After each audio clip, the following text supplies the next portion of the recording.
નમસ્કાર, વંદે માતરમ. હું છું મનીષ રાજાણી. આજે આપણા માટે ખૂબ જ ગૌરવવંતો દિવસ. આખા દેશમાં ખૂબ જ ધામધૂમથી 78માં રાષ્ટ્રીય પર્વની ઉજવણી થઈ રહી છે.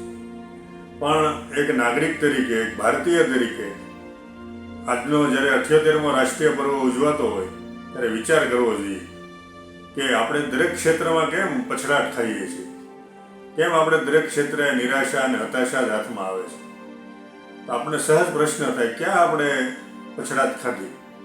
હમણાં તાજેતરમાં જ ઓલિમ્પિક પેરિસમાં રમાણી, એમાં તમને ખ્યાલ છે ભારતનું સ્થાન કેટલામું હતું? તમને ખબર છે કે એમાં ભારતને કેટલા મેડલ મળ્યા? તમને જાણીને એક નાગરિક તરીકે ઝટકો લાગે, એક ભારતીય તરીકે આંચકો લાગે કે ભારતને એ ઓલિમ્પિકમાં 6 મેડલ મળ્યા અને ભારતનું સ્થાન રહ્યું 71. વિચાર કરો, ટોટલ 84 દેશોએ ભાગ લીધો, આપણું સ્થાન રહ્યું 71.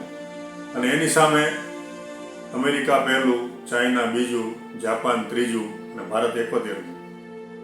તો આપણને સહજ પ્રશ્ન થાય કે આવું કેમ થયું? કેમ આપણે 145 કરોડની વસ્તી ધરાવતો આવડો મોટો દેશ ફક્ત 6 મેડલ જ જીત્યા?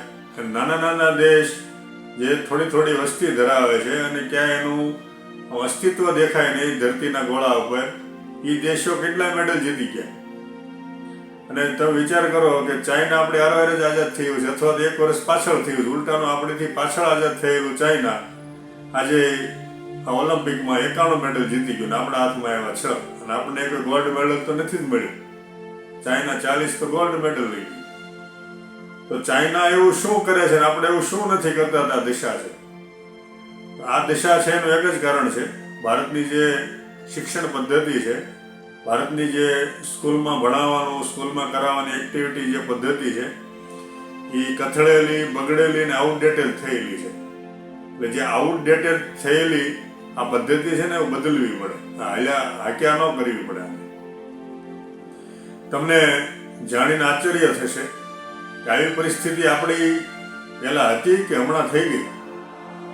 તો આ બધી પરિસ્થિતિ સામે જ્યારે વિચાર કરીએ ને, ત્યારે એક અંગ્રેજ અધિકારીનો પત્ર આપણી સામે આવે. એ અંગ્રેજ અધિકારી પત્ર લખેલો 1835માં. એ જ્યારે અંગ્રેજ અધિકારી ટીવી મેકોલે 1831માં ભારતમાં આવ્યા પછી આખા ભારતની એણે ભ્રમણા કરી, આખા ભારતનું એણે ભ્રમણ કર્યું. ભ્રમણ કર્યા પછી આખો એક ડ્રાફ્ટ તૈયાર કર્યો. એ ડ્રાફ્ટના આધારે એમણે એક બ્રિટિશ પાર્લામેન્ટને પત્ર લખ્યો કે હું અને મારી આખી ટીમ આખા ભારત દેશમાં અમે ફર્યા, અમે ભ્રમણ કર્યું, દરેક માહિતી એકઠી કરી. એ માહિતીના આધારે અમને એવું જે જાણવા મળ્યું છે એ હું તમને આ પત્રમાં જણાવું છું.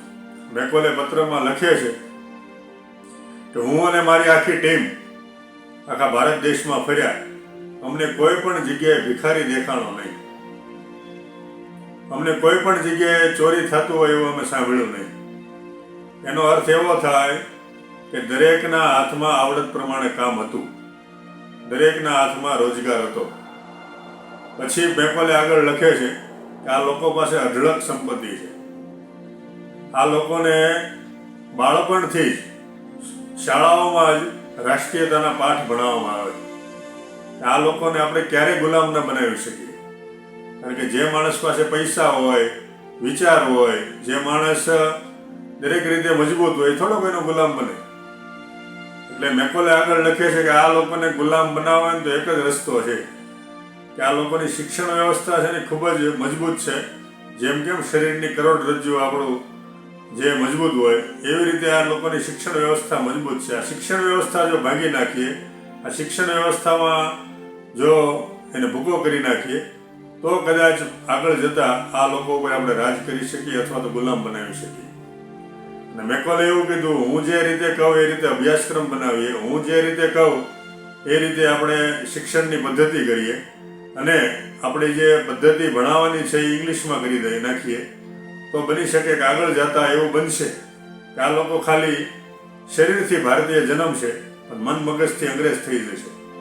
અને મેકોલેની ભવિષ્યવાણી સાચી પડી. આજે શું સ્થિતિ છે આપણી? આપણે ખાલી શરીરથી ભારતીય રહ્યા છીએ પણ માનસિક રીતે તો ગુલામ છીએ. એનું પરિણામ આપણે ઓલિમ્પિકમાં જોયું, 6 મેડલ લાવીને આપણે શું ધાડ મારી દીધી. શરમ થાય આપણને ભારતીય તરીકે. આપણે આ સ્થિતિ છે આપણા દેશની, શિક્ષણની આ સ્થિતિ છે આપણા દેશમાં. એનું એક જ કારણ છે, આપણી સ્કૂલોમાં જે સ્થિતિઓ છે એ મેકોલેને પરિણામે છે. અને હજી આજે 78મો સ્વાતંત્ર્ય દિન ઉજવી રહ્યા છીએ ત્યારે એની જ પદ્ધતિમાં બધું ચાલે છે. એટલે જ આપણે દરેક ક્ષેત્રમાં આપણે પછડાટ ખાઈએ છીએ. તો એક નાગરિક તરીકે, એક ભારતીય તરીકે આપણે વિચાર કરવો જોઈએ કે જે આઉટડેટેડ થયેલી જે આ શિક્ષણ પદ્ધતિ છે ને એ બદલવી પડે. આની આ જો ચલાવ્યા કરશો ને તો એક સમય એવો આવશે જે એકદમ આપણી કરતાં પાછળ દેશ છે ને એ આપણી કરતાં આગળ નીકળી જશે. જેને આપણે કટ્ટર દુશ્મન માનીએ ને, પાકિસ્તાન, એ આપણી કરતાં આગળ છે ઓલિમ્પિકમાં. તમે ગૂગલમાં જઈને સર્ચ તો કરજો. એટલે કહેવાનો હેતુ એ છે કે આજના દિવસે આ બધા વિચારો કરીને ફક્ત જે આપણી વર્ષમાં 2 દિવસની દેશભક્તિ છે એ ન દેખાડતા આમાં બદલ લાવીએ, અને આમાં બદલ આવે કઈ રીતે એની ઉપર વિચાર કરીએ, અને ત્યારે જ ખરી ભારત માતાની જય થશે. નમસ્કાર, વંદે માતરમ.